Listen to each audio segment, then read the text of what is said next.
Hey guys, welcome back to the channel. So as promised, I'm bringing you guys a low budget variant of the Shaddolls. Just because, you can easily get 3 structure decks and actually put together a competitive deck. And yeah, the new Shaddoll support is really great. There's a lot of good things going for Shaddolls, especially when MR5 comes around. I think this deck will be nuts during that format. But I figured I should go ahead and, put together a deck profile just for you guys, only using cards within the structure deck. So nothing outside. This is not my personal build. I'm just showing you guys, like, how you can put the deck together, or at least just one way of going about it, and just let you guys figure it out from there. So, yeah.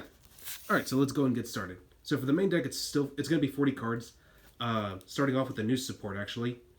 I'm playing 3 of the best Shaddoll monster, Shaddoll Windy.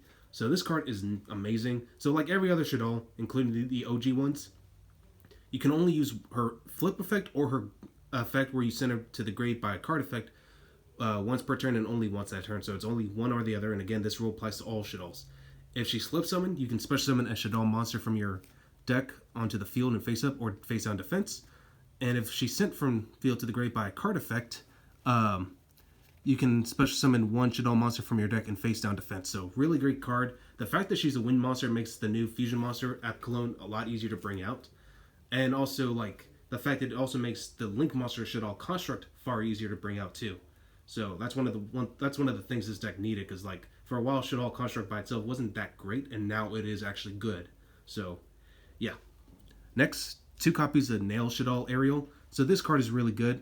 It's not like the best card, but it's still it's really good for disruption, and especially if you know how to use it correctly, this card could actually do a lot for you. So you can target one of your banished Shaddoll monsters, special summon it in face up or face down defense, or if this card is sent from the grave to the by a card effect, you can target up to 3 cards in the graveyards, in either player's graveyard, banish them. So this is a DD Crow and Soul Release together, basically.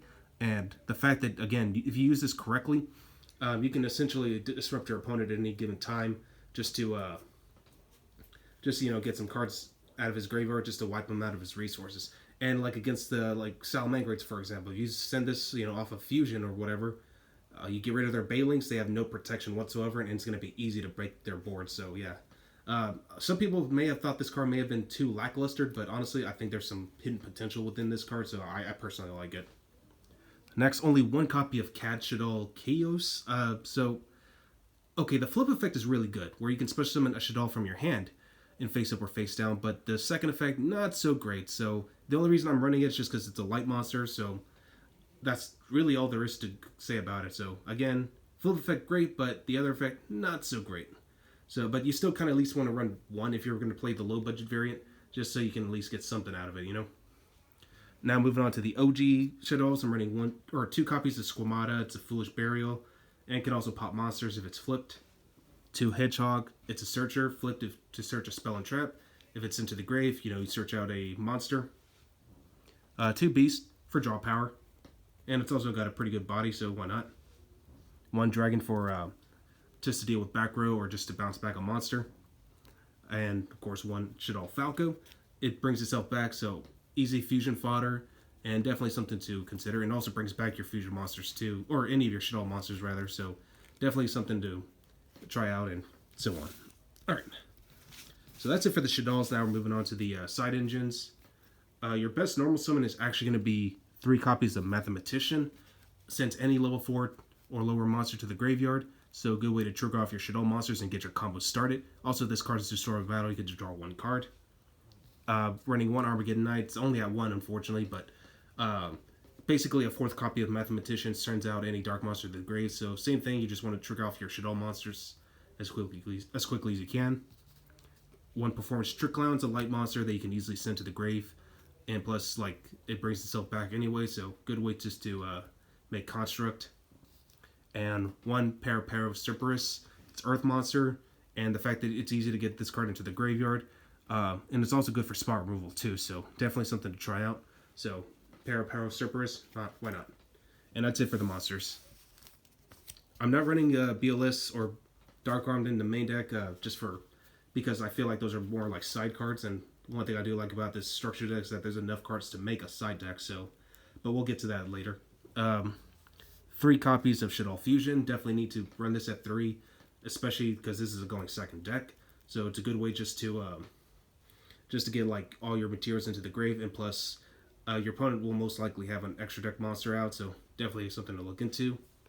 3 copies of Shaddoll Fusion, quick play version of Shaddoll Fusion, but you can only use materials from field or in your hand, but still an amazing card nonetheless. So yeah, Shaddoll Fusion, definitely a 3 of. 3 copies of Super Poly. Even though you're not running like the generic Super Poly targets, you're going to be all your Shaddolls monsters are primarily going to be Super Poly targets because the fact that they each have different attributes. Let's say you're up against Spirals, you take away the Appaloosa, you can make Wendigo. Get rid of the Spiral Sleeper, you make Shaddoll Construct. So like, there's a lot of things you can do about it. It's just a good way to break boards. So yeah, 2 Instant Fusion, definitely a great card to just get things started too. You know, you can easily bring out Window with this. Sadly, App Cologne, I think it's App Cologne cannot be brought out by this because it's level 5 or lower. App Cologne, if I'm not mistaken, it's a level 6.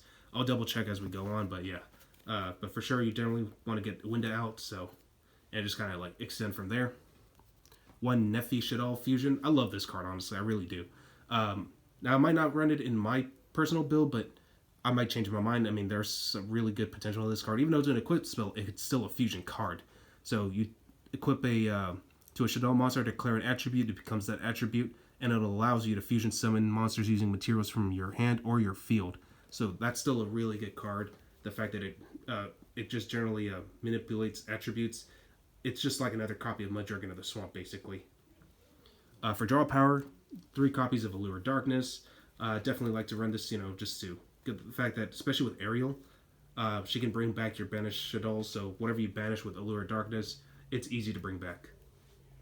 For 1-ofs, 1 Pot of Avarice, and 1 copy of Foolish Burial, so yeah.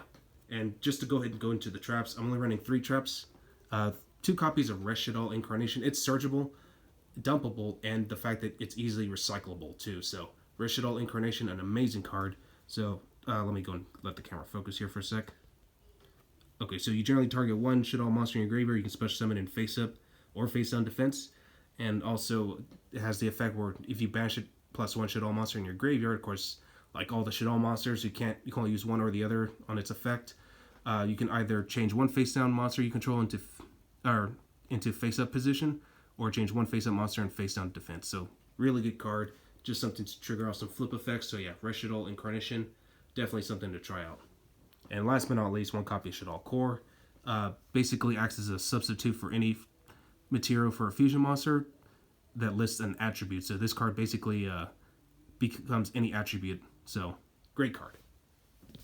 All right, so that's it for the main deck. That was 40 cards as I mentioned. So now we're moving on to the extra deck. I'm running, of course, 3 copies of the main one, 3 copies of Shaddoll Construct. I really love that alternate art, but by now everyone already knows what this card does. So yeah, not much else to say about it. 2 copies of Shaddoll App Cologne. It's mainly a form of disruption. It can't be destroyed by battle. Negates 1 face-up card on the field. And if this card is sent from field, or it's just sent to the graveyard in general, you can actually search out any Shaddoll card or get 1 back from the grave. So 2 copies is definitely good. I was tempted to run this at 3, but I wanted to make sure I had plenty of the other Shaddolls too. So yeah, 2 copies of Shaddoll Window. Love the alternate art on this too. Everyone already knows what this does. Same thing with Shaddoll Shekinaga. Don't really want to get into full detail about those 2. 1 Shaddoll Grista. You do have some fire targets, so not hard to bring this out. Shaddoll Wendigo. Once per turn, or quick effect, you can target 1 monster you control. This turn it cannot be destroyed by battle with an opponent's special summon monster. So like if you have a monster that can't be destroyed by card effects, like Window for example, you can just target her. She can't be destroyed by battle that turn, so has some good interaction. And of course, 1 copy of Shaddoll Anoitelis. So just to prevent your opponent, or basically preventing players from special summoning monsters using spell or trap effects. If you already have a well-established board, this card will definitely take you far, and your opponent's gonna have a rough time dealing with it. 3 copies of Shaddoll Construct. So as I mentioned, this card's a lot better now. During your main phase, you can fusion summon 1 Shaddoll fusion monster from your extra deck using monsters from your hand or your field as fusion material. And if this card is in your graveyard, you can send 1 Shaddoll card from your hand or face up on the field to the grave And if you do, special summon this card. So it's a good way to, it's a free extender. And again, like this card just becomes really nuts. And this, I think, is the only, yeah, this is the only Shaddoll monster that doesn't have that restriction where you can only use one effect or the other. It says you can use each of the following effects of Shaddoll construct once per turn. So definitely something to try out. All right, now for the side deck. Side deck, again, this I'm just using cards from the structure deck only. I'm running 2 copies of Lava Golem, depending on the matchup. It's a good way just to clear boards. 2 copies of BLS. Didn't really want to main deck it because, you know, sometimes he could break, and if you don't have a way to summon it out early on, it's just not really there. 2 Dark Arm Dragon. I was also tempted to run this because, you know, you can easily get 3 dark monsters into the grave and manipulate the graveyard, but again, if you don't have those materials early on, it can be kind of tricky to bring this out. So I feel like just siding it out was just fine, especially if you're going first. Like your opponent forces you to go first. BLS and Dark Armed are a little bit better that way, just to get something going. 3 Twin Twisters for back row. 3 Lost Wind, you know, just for negation. And 3 Unending Nightmare, also to deal with a base up back row, and it's not once per turn, you just pay 1,000 life points, but you just got to know how to work around it. But I felt like these were the best ones to go with, you know. I may adjust it later on anyway, because, you know, not going to be my personal build. But, yeah. Well, hopefully you guys enjoyed this. I hope this was helpful for those who want to build Shaddolls, and I'll catch you guys next time.